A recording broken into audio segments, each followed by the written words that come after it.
is full of wisdom, productivity, and respect for one another. Give us the wisdom to be true leaders, leaders that take into consideration what our city needs. Let us do right for the citizens. Give us the wisdom to know how we can affect our citizens' lives in a very positive manner. Thank you for helping us to accomplish our work and our goals this day. In Jesus' name, amen. Amen. Thank you. With that, I will call the meeting to order and ask that you please rise for the Pledge of Allegiance.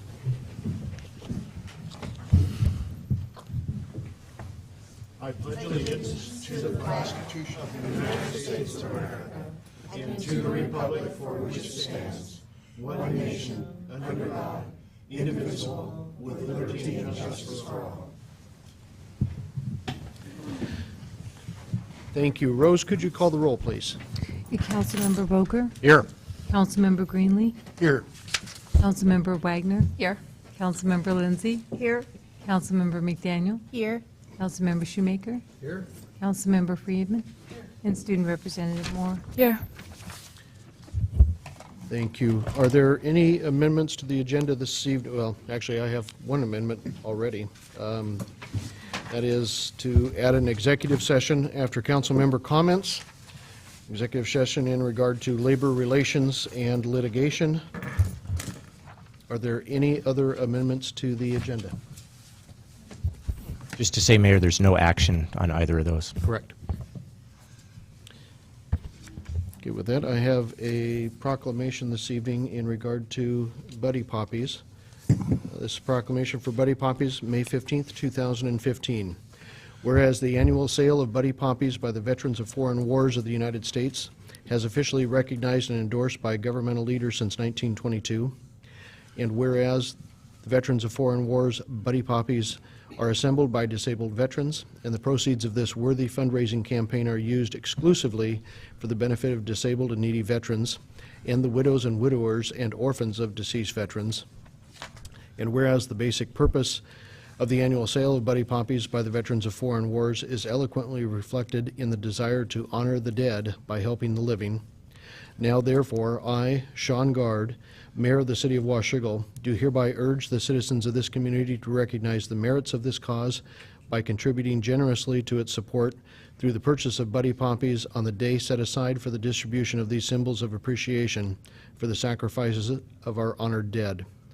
Accordingly, I urge all patriotic citizens to wear a Buddy Poppy as mute evidence of our gratitude to the men and women of this country who have risked their lives in defense of the freedoms which we continue to enjoy as Americans. Is there anybody here this evening to accept this proclamation? Okay.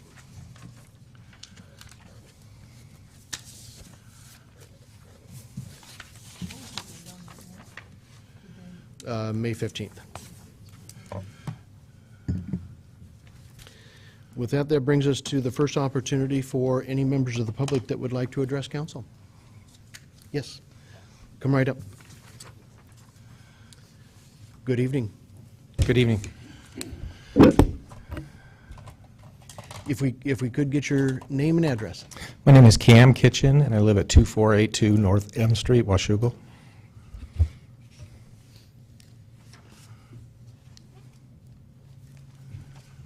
The microphone is yours. First of all, thank you for letting me speak.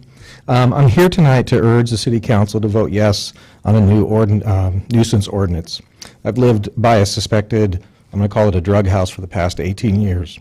What once was, I think, a nuisance in our neighborhoods now, I believe, is a safety issue. I have public records dated back from January 14th through October 14th that includes 9 police reports and 11 911 calls to 1 residence. These have included felony arrests, search warrants for stolen goods, recovery of stolen goods, drug overdoses, and assaults. There's a steady stream of cars and foot traffic in and out of the house. Since October 2014, there continues to be multiple police visits, an arrest in the backyard, a reported stabbing, and an arrest.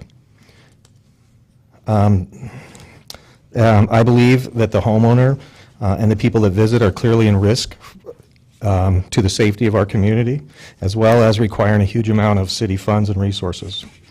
Neighbors have repeatedly contacted the homeowner about the situation and asked for it to stop. Nothing has changed except for the faces. I believe that the safety of the community is at risk and that the sheer volume of continued illegal activity, in and out traffic of unknown persons, discarded needles, and violence all come from one home and are a safety concern for our whole community. I would urge each of you to vote to implement the nuisance ordinance and to help reestablish a safer community. Thank you. Thank you very much. Thank you.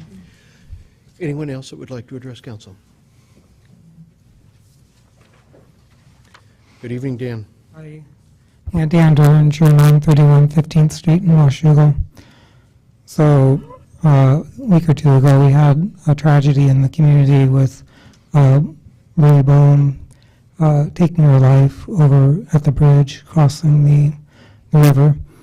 And I think I want to commend the city of Washougal that the city allowed the memorial to stay up for as long as it did. I think it was taken down Sunday. Somebody went through and took it down. Without the memorial, I would not have known anything about what happened. And when I first saw the memorial, it took me 4 or 5 days before I got the story on what happened, because everyone I talked with, nobody knew. But eventually, I was informed. And I don't know, I feel a little, the community, I feel, is a little at risk when we don't have information about what's going on in the community. And for it to take 4 or 5 days for me to find out anything about what happened, I think that is not a good situation.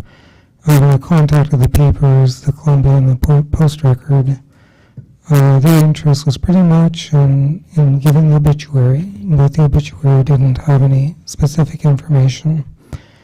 The Post-Record is going to run an article on mental illness, I think next month.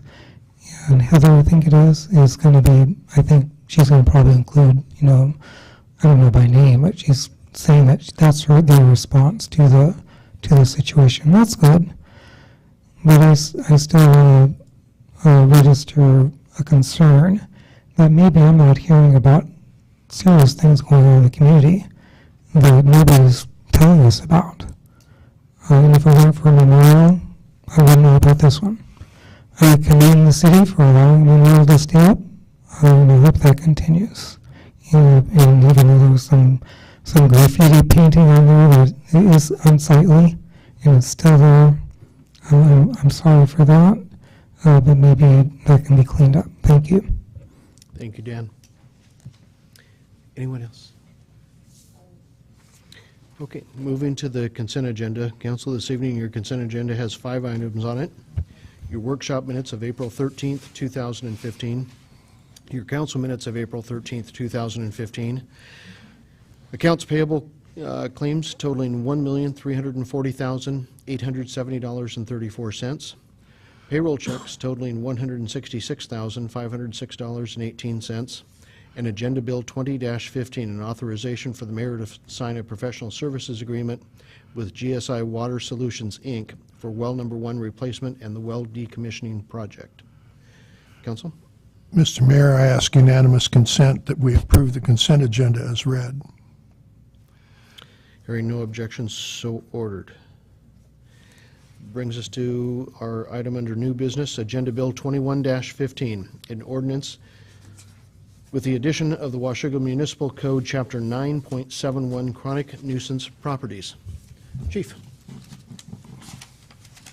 Thank you, Mayor. Good evening, Council. I'm pleased to bring this forward tonight. It's been long in the works, and finally, I think a tool that will kind of help us combat some of the... Chief, is your microphone on? I think so. There we go. Okay. I'll buddy up to it. Pleased to bring this forward tonight. It's something that we've worked together with code enforcement and with Scott Russin for a number of months. The addition of Washougal Municipal Code 971 and 5.04.050, otherwise known as a chronic nuisance ordinance, allows the chief of police to declare real properties and businesses within the city of Washougal to be chronic nuisance properties after meeting strict criteria as set forth within the ordinance. Additionally, the chief of police will have authority to require correction, abate the nuisance properties, and/or assess monetary penalties if compliance is not forthcoming. A business may be declared a chronic nuisance and referred to the Director of Finance to deny, suspend, revoke, or refuse to renew a city business license. The purpose of this ordinance is to increase the safety, comfort, and repose of law-abiding citizens adversely affected by such properties and businesses within the city. The recommended action tonight would be to read the ordinance by title only, to pass, post, and publish the ordinance in the usual manner. Thank you, council. Mr. Mayor, I ask unanimous consent that we read the ordinance by title only. Hearing no objection, so ordered. An ordinance relating to abatement of and penalties, including business license suspension or revocation for chronic public nuisances, amending Title IX of Washougal Municipal Code entitled Public Peace, Safety, and Morals, and Title V entitled Business Licenses and Registration. Mr. Mayor, I move that we pass, post, and publish the ordinance in the usual manner. Second. I've got a motion and a second that we pass, post, and publish the ordinance in the usual manner. Council discussion. David? The Public Safety Committee reviewed this ordinance in draft twice. And although there are changes, minor changes to it since the last time we reviewed it, there's nothing in there that I think that would trouble the members of the Public Safety Committee, subject to being overruled by either one of the members, other members present. So I think you can say that the Public Safety Committee is in favor of this one. Absolutely. Any other comments? I just wanted to say I was frankly a little surprised to discover that we did not have a nuisance ordinance. Most cities do, and it seems like this is a tool that we need to have in our tool belt. We just didn't think you were that much of a problem at this point. Any other comments, any questions? Okay, I've got a motion and a second to pass, post, and publish ordinance in the usual manner. All those in favor? Aye. Opposed? Motion carries. Go get him, Chief. Welcome. Good. That brings us to the second opportunity in the agenda for public comments. It's a short one. Okay. Mayor's report, I have 3 items for you. Number one, thank you for the council members who came out and visited during my camp out alongside the railroad tracks. The coffees were certainly appreciated. We will be taking the information that I compiled, the data that I compiled there, and getting it into a written form that folks can read, other than some of my scribbles at 2 o'clock in the morning. So we'll get that disseminated out to you as council, get it up on the city's website as well, and see where any of that may take us. Just a reminder for those members who have signed up and/or those members who have not signed up but their schedules have changed, there is the Parks Foundation luncheon this next Thursday, 11:30 at the Vancouver Hilton. If you have not made arrangements or if your schedules have changed, certainly let Rose know as soon as you can on that. Final item and a half, Debris Day is coming about again here in the city. This year it's on Saturday, May 16th, so a week later than when we have normally had it. The location also has changed. It's now down at the transfer station instead of at the city shops. Did we get all of that worked out? Are we going just to the transfer station now, or do we have folks at both places? Do we know? Okay. I am putting together a work party of volunteers as well to assist folks who have debris to get rid of but don't have a physical means or the ability to get it down there. So we're certainly looking for other volunteers, and our code enforcement staff and police department have started contacting some of our residents and businesses that could probably use some assistance, and is encouraging those to move along those directions. We also have, this year, we have put together, and I believe, Rose, it goes out this next week. Yes. a citywide newsletter to all addresses within the city and all post office boxes as well, that talks about a number of different items in there, but front and center on the front page is the information on Debris Day plus the coupon, so nobody has to come into City Hall and get them anything else. It's going to be delivered right to their homes a couple weeks in advance, so.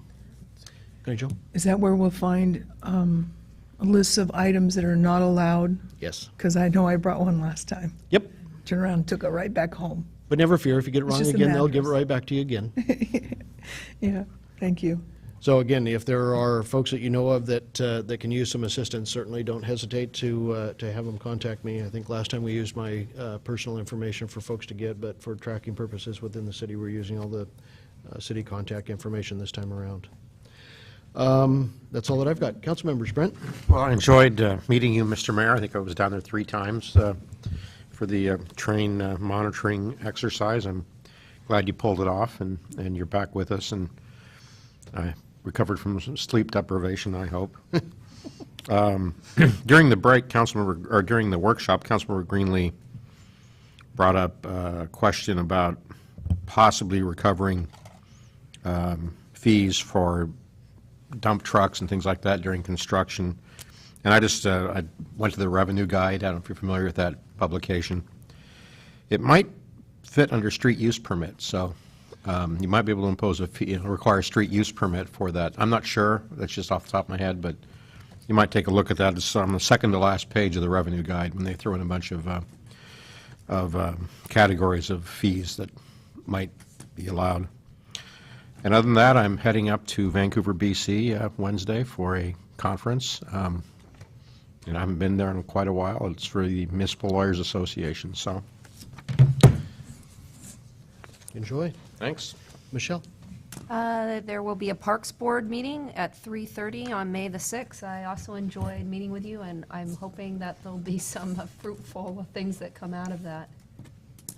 Thank you. We did have, for those that didn't read in the paper, we did have a number of Burlington Northern executives, both from the local area and out of Seattle and other points, who came and met with David, myself, Trevor, and Jim Dunn on Friday, and then there was a follow-up meeting on the following Monday with their chief spokesperson out of Seattle and their public works manager, as they call him, who's a gentleman who's responsible for all construction along the tracks, track projects, overpasses, and all of that type of stuff. So their offices were very good about getting him rerouted through to Washougal on his way back from a couple of other meetings as well. So those meetings went very well, and I think there was good information shared on both sides. So hopefully there's a healthy dialogue that's already started, and we'll be continuing with Burlington Northern.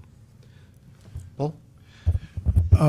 Local connections this week, tomorrow in fact. Instead of meeting at our usual 8:30, we will meet at 3 o'clock in the afternoon at Doomsday Brewing for our regular meeting. Local Connections is a networking group of principally Camas and Washougal businesses. There is no membership fee. It's an informal group. People show up who are interested. And there's a mailing list. It's run by Ken Klein, who's the branch manager for Riverview Savings Bank. I will be out of town Wednesday for a conference at Great Wolf Lodge with Thurston Together, which is a substance abuse prevention group that ties in with our local group, Unite, the Washougal Community Coalition. And this past weekend, we had roughly 40 people, adults and students, who went around to all of the tobacco and alcohol licensees in Washougal and looked at the advertising and the product placement. Everything from observing that if you've got an ad that's closer to the floor than 3.5 feet, you're not trying to reach adults, to how easy is it to steal? How easy is it to grab it and walk out with it? I personally led a group to Rite Aid, and they were pretty good. Their alcohol, most of it had inventory controls collars on it, and it was about as far away from the door as you could get. All of their tobacco products were under lock and key, and they didn't sell anything like snuff or snoofs or whatever the heck the other stuff is. So we were pretty impressed. The kids, the two kids who were with me, thought it was pretty interesting. This was organized by Maddie Gregory, who is a senior at Washougal High School. This is her senior project. Mayor mentioned the Parks Foundation luncheon Thursday. I also wanted to mention Thursday, Our Bar is having their 2-year anniversary, and they will be open from 6 until 9:30 with music and special menu and so forth. So anybody who wants to support Our Bar, that would be a great time to do it.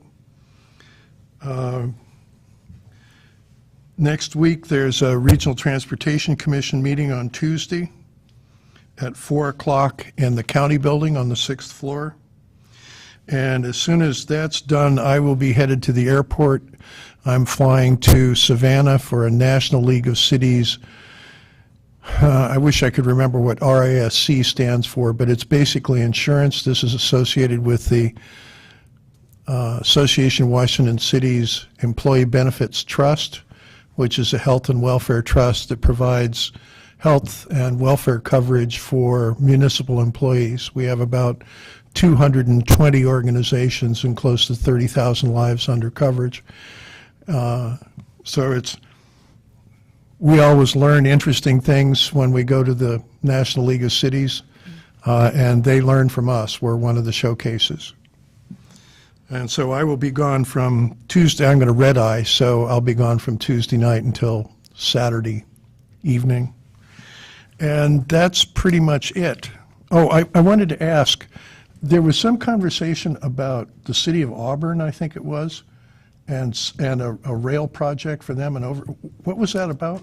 It was an underpass that they did in Auburn underneath Burlington Northern's properties, and the amount of money that Burlington Northern contributed towards the project and the amount of money that the city of Auburn had reimbursed Burlington Northern for in addition to that. So, big numbers? In round terms, according to the mayor of Auburn, Burlington Northern contributed something north of $400,000 out of a roughly $22 million project, and then billed the city back for $1.2 million for resources and work that they did as well. Nice work if you can get it. Yeah, in talking with Burlington Northern this last week and the track manager, he shed some additional light on that as well, and it sounds like there were a number of circumstances in there that they didn't wish to even be reimbursed for all of that money, but because of the way the project was managed or not well managed, required them to have some extraordinary expenses that they had to pay out that they billed back. The Burlington Northern built back, so they only contributed $400,000 towards it? Mm-hmm. By law, they're required to do 5% if it involves a at-grade crossing closing. 5% of a certain number of that. All depends on what the entire project is and what it is that they're replacing. And David got a great history on it, or a great education on it, and more to follow. He only got crossings 101. For example, our project's $16.6 million, and we hope that's a conservative estimate and that we'll value that down. There's quite a bit of contingency in that, but they wouldn't, let's say that's turns out what it is. They're not on the hook for 5% of $16.6 million. They don't do right-of-way. They don't do landscaping. They wouldn't be involved in the realignment of Maine. They wouldn't be involved necessarily with a signal at E. The way the CFR works on it, Federal Railroad Administration promulgates some CFR on this, and the way he described it to us is it's a theoretical overpass structure, that which would be necessary to get from point A to point B replacing the same number of lanes that you have. So if you're enhancing the road section, they don't pay for the enhancement. And so when you start to whittle that down, it's 5% of a piece of the $16.6 million. Seems like I've heard that before. I think I've faced that argument myself. And you're required to abandon a crossing in order to be eligible for that. And I guess the theory behind the 5% is it's compensation for giving up the right-of-way at the other crossing. Well, it's a federal statute that Right. requires 5%. But that was the background for it. Right. It was like a exchange for that, so. So in regard to the Auburn project, I don't know if that was a, 2-lane crossing that became a 6-lane tunnel underneath, and there was additional easements and that type of stuff in there. It sounded like a lot of it was just project management work that wasn't ideally scheduled, carried through, and that type of stuff. And again, Burlington Northern mentioned in generous terms that they just had a whole lot more oversight than they normally ever would on that, and that's what ended up making up the large amount of money that the city had to pay them back for. So I'm still trying to put the pieces together. So Burlington Northern charged the city of Auburn for construction management on the project? It'd be things like the railroad has to put flaggers for flagging trains. They do that. I mean, that was what happened with the bypass project in Vancouver. A lot of the negotiations we were involved with were for an operations and maintenance agreement that was frankly a nightmare to negotiate. Basically, they did charge back the city, and what Vancouver, and what was fought over was how much they were charging us back. And because we had a 1906 ordinance that arguably required them to pay for this, or at least part of it, they shaved off a little bit more than you'd expect, a couple million. So, Ordinance is still there, too. short story, this gentleman's out of Seattle, and he and David struck it up famously, so I'm sure by the time we get done, we want to make sure that our eyes are just completely open, and that was the basis of the conversation. It was really an introductory meeting to start putting folks together, so that as things move through the legislature, and if we're fortunate enough to get funding from the state and this thing becomes real faster than what we have anticipated in the past, that we've got an avenue to start asking the right questions and learn from potentially some of the project management mistakes of other projects. One thing just to add, Mayor, I thought that was helpful in that conversation. I just asked him about 32nd, 27th, and he corroborated what we've been told about the impacts and the costs for doing it at 32nd, and corroborated the choice that this community made about 10 years ago or so in choosing 27th as the more favorable choice, given the constraints that we have. I thought that was really helpful because it sort of was a third-party opinion based on his engineering background dealing with crossings all over the place. And that coming from somebody that would dearly rather, if we had a choice, close 32nd than anything else, or create some other type of crossing over the tracks, so. How can we close 32nd? Pardon? How could we ever close 32nd? We wouldn't. We didn't even put that on the table, so. But point being, he pretty much, looked at that and said, yeah, you really can't do it there. As much as we'd love you to, because that thing is so busy, it's really not where it needs to be, so. When was Washougal incorporated? Refresh my recollection. 1908. 1908. Same year that the railroad went through, Yeah, it 1908. was probably already done, and so there were no ordinances. There's no ancient ordinances you might look at. My understanding is that the railroad right-of-ways go back to 1870. No, they had to negotiate with Vancouver in 1906 to get, basically what the ordinance said was, Vancouver granted the railroad the right to cross their streets that connected the waterfront area with what currently is downtown Vancouver. But the ordinance provided that the city of Vancouver, if they asked for it, could get another connection across under the tracks. And so we, in the middle of the waterfront project, we wanted Esther Street to be punched through there. And so we went and waived that ordinance at them, and that was about a $2 million discount on what they were charging us to do that.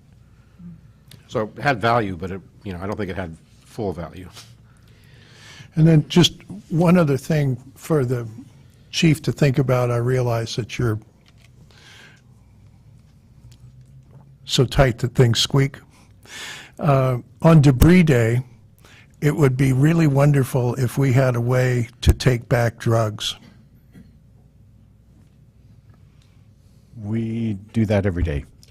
Right, but I can tell you from doing a drug take back last year, we had people waiting in line to give them back at over at Kaiser on Mill Plain because it had been heavily advertised, despite the fact that Vancouver, every police department around will take them back. People. So if it can be done, it would be a wonderful thing, and if it can't, then it can't. Oh, well, we can look into it. But So certainly you're it's- saying that every day somebody can drop expired medicine off at your Yes. building? I never knew that. Yeah. I'm holding it in a little Yeah. bag, waiting for the date. The really fun little piece of it is Right that here in my neighborhood. you have to pour it into the container because it's going to be incinerated, and they can't incinerate the plastic. You have to take the Okay. plastic home with you. We would prefer folks to please dispose of their unused prescriptions that way than to put them in the toilet. Oh, yes. Oh, yes. Okay, Joyce, I'll come No, I knocking. have nothing, thank you. you don't want to talk about your fundraising last night? I- Absolutely. Well, Sounds like you had a home run. we did. It was my birthday party extravaganza with Elvis to raise money for Seaman, the statue dog that will be in Reflection Park. And we raised $1,900 last night, which puts us right now at about $3,000, $3,500 raised. The dog cost $7,000. So I think it's very successful. I'm hoping that we can have the dog installed by early September. 2 more parties, you got it done. Yep. Jennifer? Yes, the Lodging Tax Committee met on Tuesday, April 21st, and 3 items were approved for expense. Let's see. The first item was visit Washougal website promotion, so it was updating websites, our website, and some banner items. It was a $3,600 expenditure. And then the SUP stand-up paddleboard Salmon Classic monies were approved for $4,000. All of these items were expensed in the 2015 budget already, so it just gets a formal process. The application's filed through the city, and then the Lodging Tax Committee approves it. So, and then the third item that was approved is more updates to our tourism website. Theo's, it was a request from Theo for graphic design changes and some logo stuff. So, but that was really great to be a part of that. That was my first meeting. We didn't have a meeting in January. So, it's a great group of people. What else? Oh, and then on Saturday, there was a retreat, a CTRAN retreat, and we talked about 2030 plans. This was more long-range planning and updating those plans because a lot of the projections were tied around, especially projects, the CRC, which, you know, we're not going to have the light rail, we're not going to have the CRC, so they have to go back and kind of refigure projects and connectivity. So.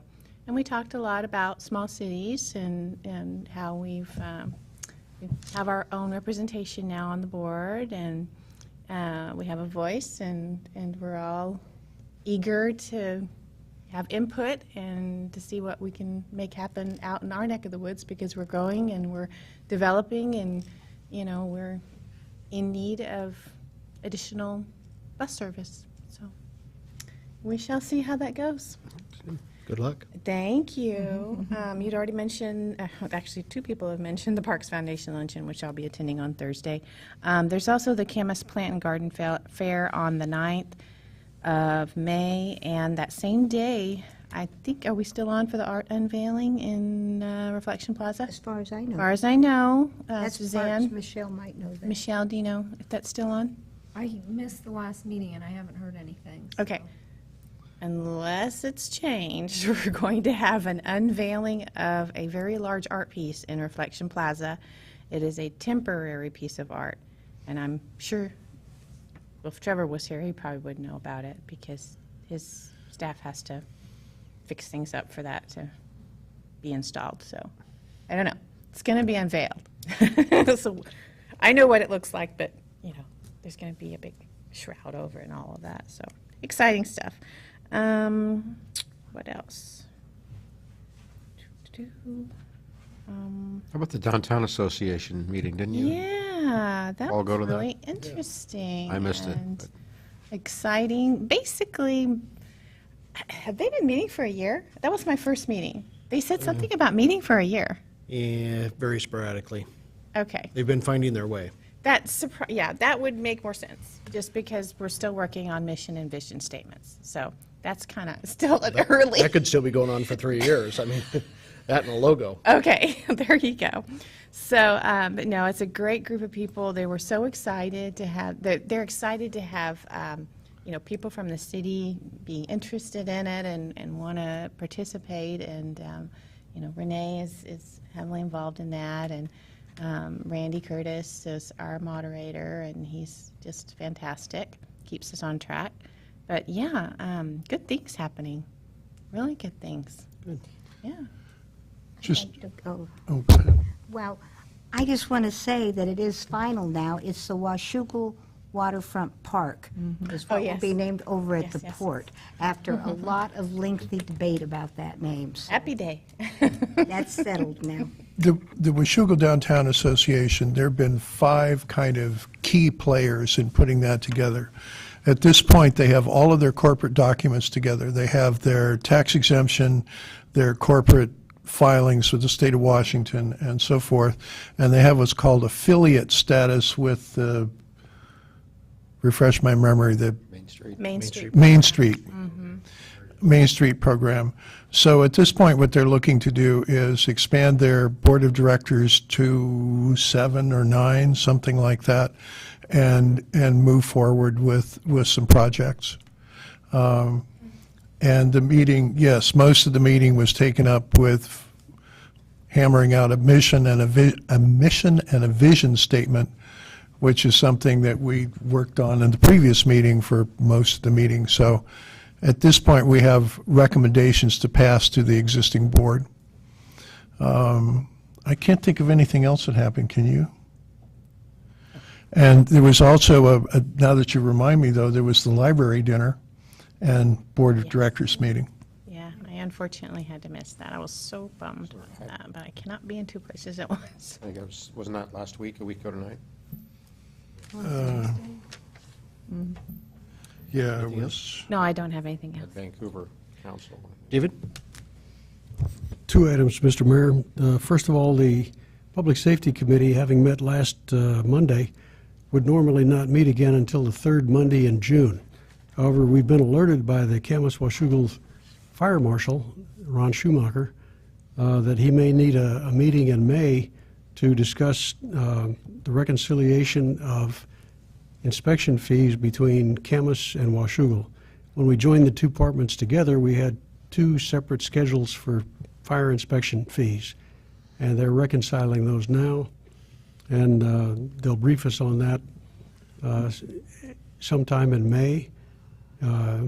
Meetings open to the public, and the public is always welcome. Second item is of a personal nature. I will be out of state between the 23rd of April and the 30th of April, returning that night. I've been selected to attend the Civil Air Patrol National Staff College at Maxwell Air Force Base in Montgomery, Alabama. And I'll be a little far to commute. 23rd of May? 23rd of April. No. You're right, 23rd of May. What's a month between friends, right? Thought maybe we got already transported there for a passed, moment. That's all Thank I've you, got, Dave. Mr. Connie Mayor. Jo? And thank you. That's it? Okay, well, I have the privilege of being the liaison to this Washougal School District. Been a busy month for them. 2 weeks ago, we were invited to participate in helping meet and interview 4 different folks applying for the superintendent position, as Don Tarzian is retiring as of the end of June. So that was a great process. Introductions, and then they had 4 round tables, and we just got to go sit at the table casually, have conversations on whatever was on our mind. And then we got to write notes, and I said, this is the guy I would vote for if I had authority. And so happy to say that Michael Strom is the choice, and he will begin July 1st. So he's from Vancouver School District and has a very long history and experience. A presentation was done by Alan Fleck at the evening meeting last week, which would have been their workshop. He is the Director of Special Services. And quite interesting report. It was all about suspensions and expulsions and how they're on the rise, and the majority of them pertain to marijuana. And I feel that that is something that you guys would enjoy hearing. They don't record theirs, so I can't suggest you go listen to it. I would really like to invite him to do that presentation, just that short part about the causes that they're seeing on the rise, and it's due to drugs. And I know that's something that we are working through in our city with these new state laws, and so I think it's something that's very important for you to hear on how it's impacting our community in our homes with our students. So I'm going to be in touch with him and find a time, and then I'd coordinate with you folks, of course, on getting something like that done. And then another thing they're very excited about is there's 3 steps for the bond process. They're entering into the 3rd step. Once those are sold, they get to start building new schools and upgrades. So there's going to be lots of votes going on tomorrow night. So they've had 3 meetings this month. Normally they only have 2, with the superintendent workshop and then final meeting tomorrow night. So lots of votes going on. And that's all I have. Thank you. Yep. Chief, is that in regard to suspensions and expulsions that have to do with illegal activities? Is that information that the school district shares with our SRO, or are those confidential issues that they can't share, or?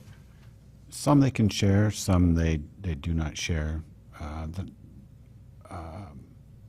Ryan, our SRO, Officer Castro, has a pretty good handle on what's going on at the school. So it just depends on whether or not, I guess maybe he's there that day, or it rises to the occasion that they discuss that with him. But he's got a pretty good idea of what's going on up there. Okay. Paige? Always a pleasure to be here with you guys. I'll share a tiny bit of personal information. I found out recently that I am valedictorian for Washougal High School. Congratulations. And I received a half tuition scholarship to the university of my choice. So Good. I'm super excited. Good. And have you chosen yet? I have. I'm going to go to BYU in Provo, Utah. Very cool. There you go. Congratulations. And if you guys are bored, on Friday we have a home track meet and support your school. I love it. I high jump and do hurdles, and last weekend I made it into the top 10 in school history for high jumping, clearing 5 feet. Wow. Congratulations. That's great. Sorry, I don't have anything like city or business related, but That's what I've okay. got. That's great That's stuff. okay. There are certain things that you're here to bring to this group, Right. so you're doing just fine. Fantastic. Well, congratulations on all of that. Thank you. Any other items from council members? I was just going to observe that I managed to clear 5 feet as a high jumper in high school exactly once. Okay, with that, we will take a break from regular council and move into executive session. Again, the two topics that we have are labor relations and litigation. I'm estimating 30 minutes, hopefully less than that, with no action to follow on either one of those topics. So